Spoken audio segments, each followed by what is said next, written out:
you for that lovely introduction. Do I look good, by the way? Come on, do I look? That makes me feel better. I was a little bit self-conscious. I've never worn this garment before. So I don't have that much time, so I'm going to rip right through this. So a lot of what we're discussing have amazing companies, amazing ideas, but getting attention for them is very difficult. And I'm going to start this off with a little quick presentation that shows you how I feel about attention. Hi there. My name is Doug. My master made me this collar so that I may talk. Squirrel! Hi there. So I don't know about you, but I feel like Doug the dog from which movie? You all seen Up? Who hasn't seen Up? You should make sure you go home tonight and go watch that. Very, very drunk, of course. Please do that. It'll be a favor to you. But I feel like Doug the dog, always constantly distracted by different things all the time. And I'm not the only one. There was a study that found that in 2006, the average human being is exposed to 47 newspapers worth of information daily in 1986. By 2006, that number had grown to more than 170 newspapers worth of information. And last year, the average human being was exposed to 7 full DVDs worth of information daily. And so we are being exposed to more and more information as I see some of you looking at your smartphones and being distracted on your computers. That's fine as long as you're tweeting, by the way. But you have the same 24 hours. Your audience is more distracted. How do you get their attention? How do you break through that noise? And that's sort of the culmination of this book that I wrote. So for those who don't know me, I'm Ben Parr. I used to be the editor of Mashable. I switched over to a venture capital a couple of years ago. And earlier this year, I came out with a book called Captivology, which is not in German yet, but will be. Which goes through the science and psychology of attention and why we pay attention to certain people, products, and companies. But most of all, how to capture attention for your ideas, for your projects, for your startup, for whatever it might be. And so I'm going to discuss just a little bit about some of the concepts in the book, but more importantly, how to apply those to your startups in the 15 minutes that I have remaining to share with all of you. So in order to understand this, I need to describe to you something I call the bonfire of attention. And so attention is not this thing that turns on and off. It happens in stages, and in my model, it happens in 3 stages. Immediate attention, short attention, and long attention. And your goal as an entrepreneur is to get your audience to walk through all 3 stages so that they go from hearing you to becoming a customer to becoming a lifelong fan. So let me tell you a little bit about the 3 stages. The first stage, immediate attention, is the spark. It's what makes us start paying attention. It's what happens when someone fires a gunshot or does this. Oh, no. All right, I'm going to do this. Don't get hurt, anyone. I didn't hurt anyone. That's a win. That's immediate attention. We pay attention automatically to certain sights, sounds, and stimuli. It's a defense mechanism. If a car is running at you, if you had to think about getting out of the way, you die. And so we have these automatic sensory systems to help us pay attention automatically. And it's insane how certain colors, sights, and sounds will affect our attention automatically. And I'll talk about that in a moment. On the other hand, on the second stage, there's short attention. And that's our short-term focus. That's when we go from unconscious attention to conscious attention. It's when we start focusing on a test or a goddamn dress, and we start really paying attention. And it's controlled by this amazing memory system called working memory, which is the short-term memory system of the brain that helps decide which information gets processed, which information becomes long-term memory. And unfortunately, it's an extremely complicated system, and I don't have time to explain it now. But I suggest looking into it either in my book or elsewhere because it's very fascinating. The last stage I need to tell you about before we get into everything else is long attention. I hope you all know Beyonce. So long attention I like to describe as the difference between listening to a Beyonce song on the radio and becoming a lifelong fan of Beyonce and going to all of her concerts, which I can tell you go to every one of her concerts. Absolutely. Thank you for participating. I appreciate that very much. But it's the difference between it's the difference between just someone looking at your product and actually buying your product. Because it's not enough for you to get the attention of a customer, for them to watch your commercial. You need to turn them into a fan, into a customer, into a user. And so capturing it, and this what leads to that bonfire of attention I told you about before. Because you can't start a bonfire by just throwing big logs on the fire and hoping it gets started. You have to start with the spark, immediate attention. Then you have to put the kindling on, the small sticks, short attention. And then finally you can put the logs on for long attention. Now, maybe asking, how do I capture these 3 stages of attention? And the answer is a set of psychological triggers I call captivation triggers that capture people's attention. And so I'm going to take time to talk about 3 of the ones from my book and talk about them in the context of startups and how it can capture your attention for your startup. So let's start with the first trigger, which is automaticity. All right, so pop quiz time. If you're a hitchhiker on the side of the road and you want to have the best chance of being picked up, what color shirt should you wear? Just yell it out. Come on, keep going. All right, someone just said negative. What did you just say? Okay, so the answer is it's gender specific. If you're a man, any bright color will do. Yellows, oranges, neons, because they have the highest contrast with the dark roads and the dark ground that would surround you. If you're a woman, there's actually a French scientist who did a study on this and had women wear different color shirts. And what this scientist found was that on average, women would be picked up about 13% of the time, unless they wore the color red, in which case they were picked up a whopping 21% of the time, nearly double. And the reason for this is actually the romantic associations that we have with red in Western culture. In fact, if you just put a thick red border around a person's face, the opposite gender will rate that person as several points more attractive. I just like having an excuse to put that up. But the whole point here is that immediate attention is an automatic response. And the colors you choose for your logo, or even just down to the sights and smells, really matter. So a color example that is relevant for all of you. Let's talk about Amazon. So on Amazon, you see what really sticks out? The yellow and orange buttons, right?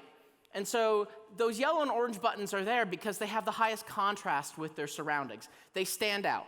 And one of the 2 ways in which the automaticity trigger works is through contrast. The higher the contrast something has, the more it stands out in our attention. And so it works really well on website buy buttons, and those brighter colors always work well. Now, however, while those brighter colors, yellows and oranges, work well on website buttons, they may not work as well for a job interview. All right, word association game. I want you to blurt out the first word you think when you see this person. Ready? Go. I heard soccer, I heard Dutch, and I heard a lot of laughter. Here's the thing. So there was a study that found that in Western culture, yellow and orange actually have the lowest correlation with competence. And in fact, blue and teal has the highest correlation with competence, which is why my book cover has blue and teal on it. But just imagine if someone in that color suit came in for a job interview, would you give that person a job? In the Netherlands and nowhere else. Still love the Netherlands. But in general, people won't because we have different associations. And it depends on the culture you're on, right? Green in China is a terrible color for packaging because it's associated with funerals and death. But it's not just colors, it's also sights and smells. So there was Revlon a couple of years ago. They put out this perfume based off this flower, the camellia flower. And it was a hit in the US. And so they decided, you know what, let's go international with this. And they decided to take it down to South America. One problem, though. This flower is used in funerals all across South America. And so when they started selling a perfume based off of this flower, they were literally marketing the smell of death to their audience. As you can imagine, it flopped very badly. And so it really matters the context, the associations people have with certain colors, sights, and symbols. One little extra tip for all of you. So another study, multiple studies in fact, find that if you give somebody a warm cup of coffee or tea, that person is more likely to be generous and have warm feelings towards you. because we associate the interpersonal feeling of warmth with the physical sensation of warmth. And so just a warm cup of coffee will make someone more likely to do a deal with you. Trigger number 2, reward. And so I find the reward system of the brain extremely fascinating. There was a study done by a researcher at the University of Michigan, and what he did was he wanted to find out how dopamine affects the body. And so raise your hand if you've heard of dopamine before. Okay, good. So a lot of you probably know dopamine is this chemical in the brain that causes pleasure. Well, that's not actually true. And to explain, what this researcher did was he took the dopamine out of lab mice to see what would happen if you had no dopamine. And what he found was that these mice could still feel pleasure even without dopamine. You give it sugar water, it would still find it tasty. What he found out, however, that was interesting, was that when you take dopamine out of mice, they lose all motivation. In fact, almost all these mice died because they didn't have enough motivation to even eat or live. And so what dopamine does is create motivation. It creates a desire for something. It creates a wanting response. Different drugs in the body create the actual liking of something. And so dopamine's important to the attention because it's not the fact that you're feeling pleasure, it's the fact that you want pleasure that drives your attention. And so you have to deliver rewards in your product, in whatever you do, to your employees in order to motivate them. Now, there are 2 types of rewards you can use. There are intrinsic rewards and there are extrinsic rewards. Extrinsic rewards are ones that we're all familiar with. Food, money, sex, beer. Anyway, I need a beer. But they are short-term kind of rewards. And they actually, scientifically, it shows that our attention gravitates naturally towards those things, but only in the short term. Intrinsic rewards, on the other hand, are a long-term kind of reward. They're things like purpose in a job, or self-satisfaction, or the desire to master a new skill. And you need to have both in order to capture attention across all 3 stages. Because just imagine a job where you only had like short-term rewards like money all the time. You would be motivated for a short period of time, but without any purpose, you'll eventually get bored or you'll leave. And so it's that combination that really matters. Now, your goal here is to create motivation, and there's a couple ways with rewards. One of the simplest things, so one of the things I did with my book, by the way, was I interviewed some of the thought leaders, and this is the kind of, this was something that Sheryl Sandberg told me, that progress in the world comes down to motivating other people and motivating oneself. So there's a couple ways to use rewards to motivate people. And one is to create surprising rewards. So a couple years ago, there was this company called Scopely, and what they did was they wanted to give bonuses to people who joined their company, specifically engineers. But they're having trouble recruiting them. So instead of giving them just, $12,000 in a first paycheck, what they did was they gave them $12,000 in cash wrapped in bacon. And mimicking the Most Interesting Man in the World campaign, it wasn't just that, but if you joined their company, you also got an oil painting of yourself, a bottle of Jameson, and my personal favorite, a harpoon gun. I didn't bring one here to Germany because I'm pretty sure I would be in jail right now. But those surprising rewards capture attention because we are designed to pay attention to surprises and to surprising things.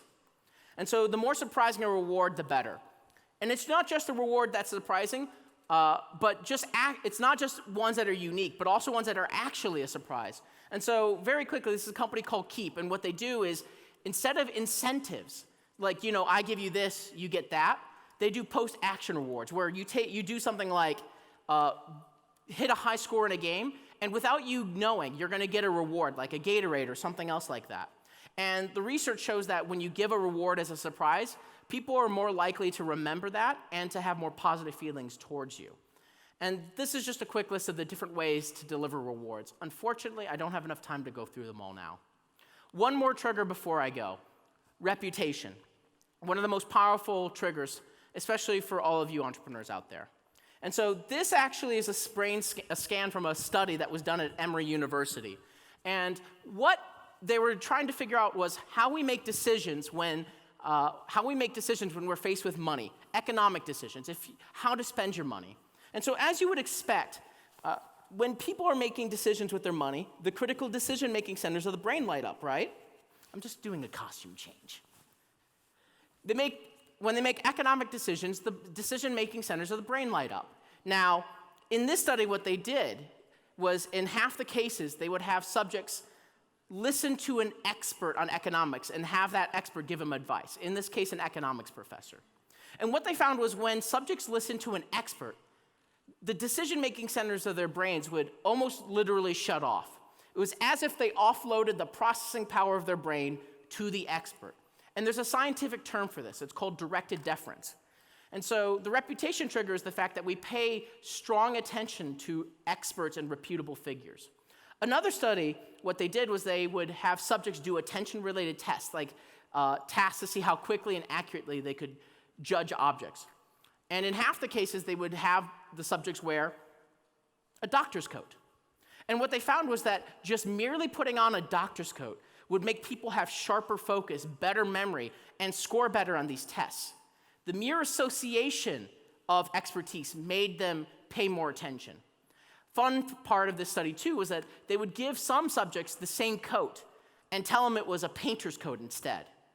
And what would happen was that their subjects and their attention on these attention tests, they'd go down the shitter. They'd completely fail these tests, and just by merely being told it was a painter's coat instead of as a doctor's coat. And so there are three types of experts, three types of reputable sources to know about. There are experts, authority figures, and the crowd. Experts capture attention because we trust experts. Authority figures capture attention because we are predisposed to listen to authority figures, and we don't want to face the consequences of defying an authority figure. And the crowd acts as an expert, which you see with sites like Yelp.com. And we trust the crowd for certain kinds of decision-making. I want to talk a little bit more about experts, though, for the context of here. So the other reason that we pay attention to experts beyond directed deference is actually because the science shows that we trust experts more than almost any other type of figure. This is from the Edelman Trust Survey, and what they do every year is they survey thousands of people to find out what kind of people do we trust as spokespeople. At the very top, academics or experts. And at the very bottom, CEOs. Seriously, CEOs as spokespeople typically suck. Only one below that, government officials. Now, and this is kind of why, this is Jeff Weiner of LinkedIn telling me that people turn to trusted brands and they turn to trusted people. So your goal is to leverage experts. And the one thing I want to tell you about before I go, for all of you to utilize, is something I like to call the credibility rule. So how many of you have emailed an investor or a journalist and never got a reply back? Half of you raise your hands, the other half of you are lying. Or have never emailed a journalist or an investor ever. Change that today. Well, what? Or an investor or a journalist. Those people who didn't raise their hands, maybe. Well, but they're going to email other investors or journalists. You would think so, right? But here's the thing. So I've seen thousands of pitches over time, and the vast majority don't get any answer. And the reason is because they don't lead with the credibility. They don't lead with something like, with an introduction from someone that they trust, which is an expert. I have 12 more seconds. Or leading with their credentials, talking about where their credentials come from. Now, that's all the time I've got. I want to say thank you very much, and I'll see you at Oktoberfest. Ben Parr, thank you so much. Thank you. It's been lovely. Thank you. Buy his book. It's out on Amazon, you know the thing with those.